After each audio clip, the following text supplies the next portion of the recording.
Hello， 大家好，我係 Kevin from Crypto.my。呢一集啦，我會 touch 到 Dogecoin 嘅 price prediction 啦，究竟而家 Dogecoin 發生緊咩事？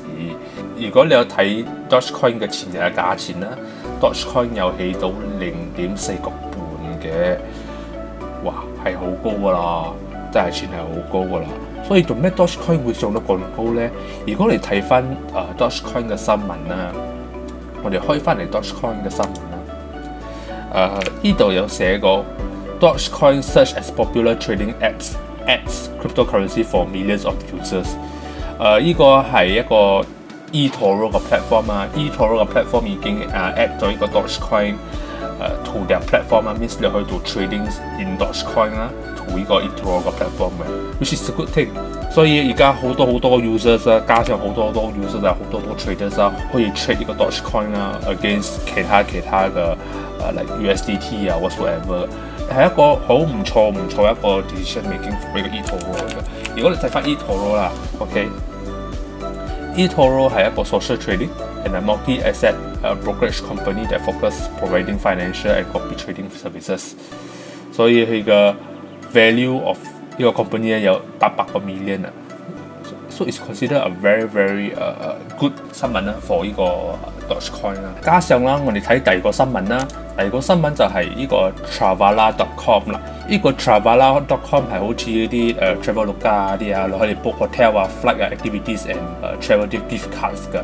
所以而家 Travala.com 都有講啦，佢哋而家 now accept Doge as 一個 payment method 啦。in 呢個 Travala for booking 嘅，俾你做一個 booking 啦，喺呢個 Travala 啦，你可以用 Dogecoin 嚟俾錢嘅，算係一個好勁嘅、唔錯嘅新聞啦，俾呢個 Dogecoin。So， 而家你睇翻 Dogecoin 嘅成個 technical analysis 啦。如果我哋睇翻 Dogecoin technical analysis 而家我開大嚟睇下啦。今日我會用嘅係 Huobi Exchange 嘅 platform 嚟做出我嘅 technical analysis 啦。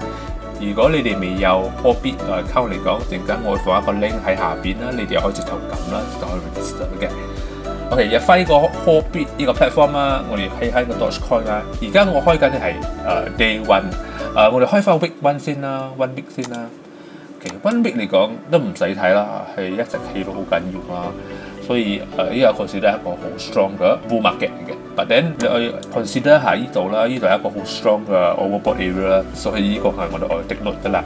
如果你睇翻 day one 嚟講啦 ，day one 嚟講，如果你喺一個 horizontal line 嚟講，你哋係一個好 obvious 嘅 breakthrough point，which is 呢度，你睇到冇？身體呢度破上去，所以而家有一個好 strong 嘅 uptrend。And then 你睇翻 RSI 嚟講，係啱啱入翻呢個 overbought area 啦，所以你係 take note 㗎啦。which is 而家係咪？如果你睇啦，呢度有一個好 strong 嘅 resistance zone， 睇到冇？呢度附近，我放呢度3次，1次、2次、3次，3個。所以而家我哋睇翻 H4 啦。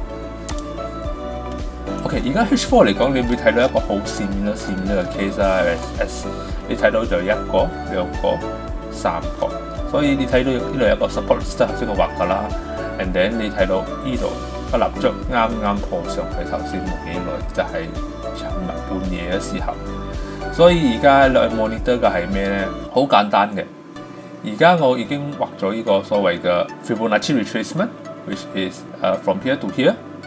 所以你會睇到，如果佢 manage to 破上翻佢呢個所謂嘅0.786，就係 0.437，0.437嘅價位 around 呢個 area。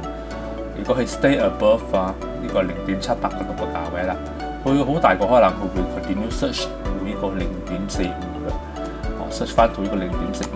其實而家你中喺呢個 one hour chart 啊，你會睇到比較details 啲啦。其實 one hour chart 嚟講，其實係一個好唔錯嘅 move 啦，whereby when 係上到0.45嘅時候啦，佢就落翻嚟呢個所謂嘅moving average 20啦。所以係 floats around 呢個 moving average 20啦，係跟住呢條線啦，慢慢上去啦，所以而家上翻去啦。所以而家係未破到呢個0.786。如果佢真係破到呢個0.786啦，可能會上到呢個4角半啦。如果佢真係上到呢個4角半嚟講，如果佢真係破上去嚟講，佢好大個可能會上到呢個4.7啦，呢個4.7啦，頂過後好快冇幾耐佢會上低個英國錢嘅價嘅，所以overall嚟講，我會覺得 based on technical analysis，Dogecoin 係一個好 strong 嘅 trend 啦而家。Of course，你哋知嘅 Dogecoin 唔係100%先係 rely on technical analysis 㗎啦，係 more rely on fundamental to boost up 佢嘅價錢嘅。佢嘅 exposure 越大啦，呢個 Dogecoin 嘅價錢越嚟越高啊。所以 whenever 你睇到 Dogecoin 無啦啦會有一個好大嘅動作啦，係通常都係 come from fundamental news 嘅，唔係 come from technical analysis 嘅。所以I think that's all for 呢個 Dogecoin 啦。And then 如果我哋講翻 Bitcoin 嚟講，我哋 touch 下少少翻 Bitcoin 啦。好似我尋日我有講啦 ，Bitcoin 仲未 break through 呢個所謂嘅resistance zone 啦，所以而家好多 coin still 係一個 consolidation market 啦。even 你會睇到呢度係所謂嘅 horizontal line 咧，就係 resistance zone 啦。and then 而家個 moving average 20啦，仲喺下邊啦，呢個蠟燭仲係喺上邊嘅，所以佢仲係浮緊呢個 moving average 嘅20個附近啦。所以我哋去 monitor 嘅係咩咧？我哋去睇下佢會有冇機會破翻上去喺呢個60千嘅價位啦。如果佢真係有嚟講，係最好啦，因為我會覺得，如果佢真係破上去嚟講，好多 coin 都會跟住上嘅。然後我加上呢度啦，呢度有一個所謂嘅尋日嘅 resistance line 啦，已經破上去咗啦。所以我哋睇下啦，如果陣間呢個蠟燭啦，佢冇 close below 啦，好大個可能佢會 search 翻上去嘅。所以好似我講嘅啦，尋日我個 video 我有講，如果係破上喺呢度，好大個可能係會失咗60千啦。